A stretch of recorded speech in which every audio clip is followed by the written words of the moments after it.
Saya akan ke Mas Tama terlebih dahulu soal Menkyu Purbaya yang menolak tawaran utang dari IMF dan World Bank, alasannya karena uang kita cukup sebetulnya. Nah ini bagaimana respon, emang benar cukup atau gimana nih? Jadi sebenarnya cukup diartikan di sini adalah kita kan sudah melakukan yang namanya anggaran pendapatan belanja negara gitu.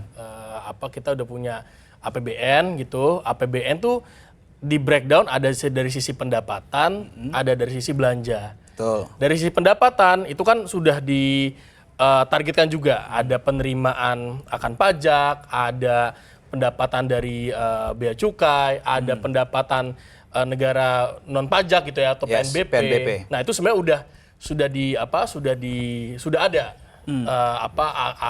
anggarannya gitu. Tapi itu kan target, Mas, belum tentu terrealisasi. Ya, termasuk dengan belanjanya. Belanjanya pun ada. Kalau secara gambaran tahun 2026 pendapatan negara tuh di sekitar 3.153 triliun. Untuk belanja negara itu sekitar 3.842,7 triliun. Ada gap di situ kan?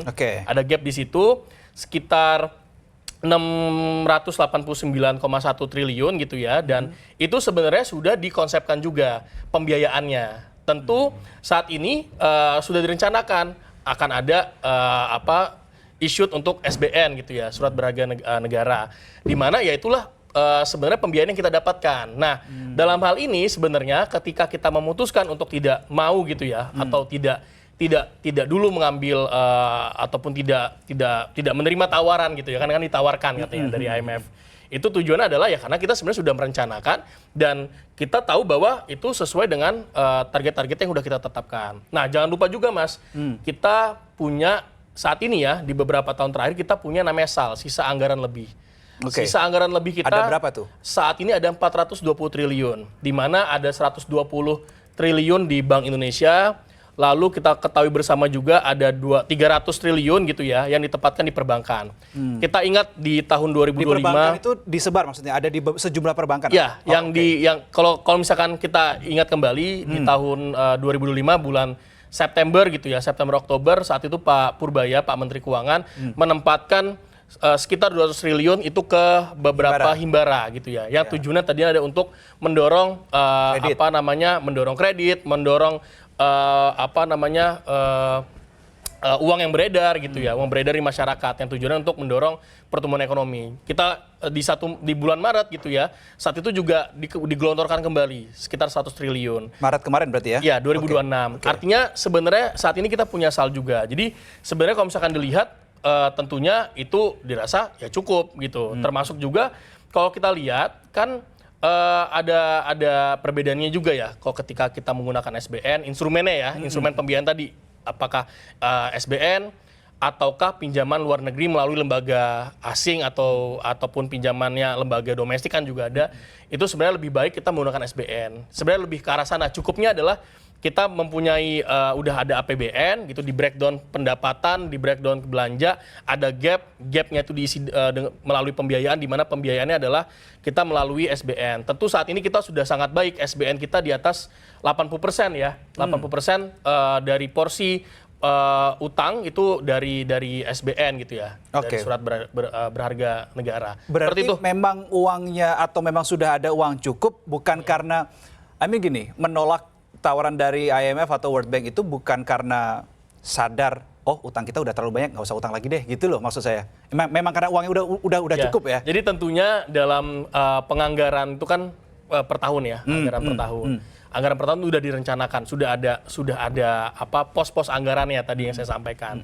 Tentunya nggak mungkin juga dong kita kebutuhannya katakanlah tadi 3.842 triliun, tepatnya ya 3.842,7 triliun, kan nggak mungkin kita butuhnya ternyata lebih banyak dari itu gitu ya pembiayaannya. Ternyata kita gapnya hanya sekitar 600-an triliun, kan nggak mungkin kita utang nambah lagi gitu loh, buat apa gitu, nggak ada keperluannya juga. Nah itu yang tentunya kalau kami melihat cukupnya dalam artian di situ. Bukan artinya kita bukan artinya terlalu banyak utang, terlalu dikit hutang tuh nggak bagus. Yang bagus adalah ya tepat tadi berapa kebutuhan kita. Oke. utang yang efektif gitu ya dan efisien. Mungkin itu. Oke, saya ke Mas Rizal. Jadi kalau tadi penjelasan dari Mas Tama lebih memilih SBN ya tadi ya untuk instrumennya ketimbang lembaga asing atau lembaga domestik dan seterusnya. Bagaimana Anda menanggapi hal ini? Pilihan yang diambil oleh pemerintah ini, Mas Rizal? Ya, saya kira dua-duanya sih punya konsekuensi ya. Jadi kalau Pak Purbaya katakanlah sekarang tidak mau ambil utang, ya dari sisi lain memang positifnya untuk menjaga kedaulatan kebijakan gitu ya, agar tidak beresiko ya di APBN-nya gitu. Tapi harus diingat juga ya, dengan tidak mengambil utang ini bukan berarti kita baca APBN ini tanpa resiko ya, dan tantangan terbesarnya justru ada pada biaya pembiayaan domestik dan juga kepercayaan market.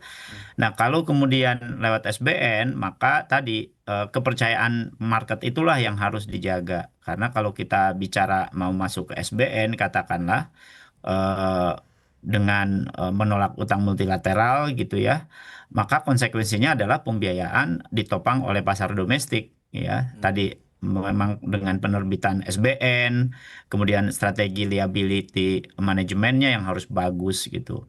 Jadi kalau kemudian jika SBN-nya naik katakanlah ya yield-nya gitu, dan juga rupiahnya yang sekarang juga terus melemah, maka biaya pembiayaan ini juga akan jauh lebih mahal gitu ya dibandingkan dengan pinjaman multilateral tadi gitu ya, yang biasanya biayanya tarifnya diberikan rendah. Ya, masing-masing memang punya konsekuensi, tetapi tentu konsekuensi reputasi dan syarat kebijakan menjadi satu catatan penting. Bagaimana konsekuensi dan juga eh,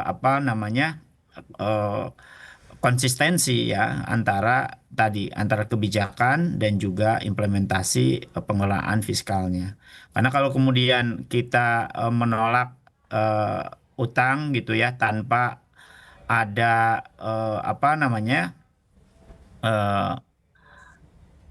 kebijakan berikutnya gitu ya, maka tentu ketahanan likuiditas dan fiskal di jangka pendek ini juga menjadi triggernya gitu. Karena kalau bicara misalnya katakanlah cadangan kas negara yang saat ini ada misalnya di hampir 25 miliar US dollar katakanlah ya.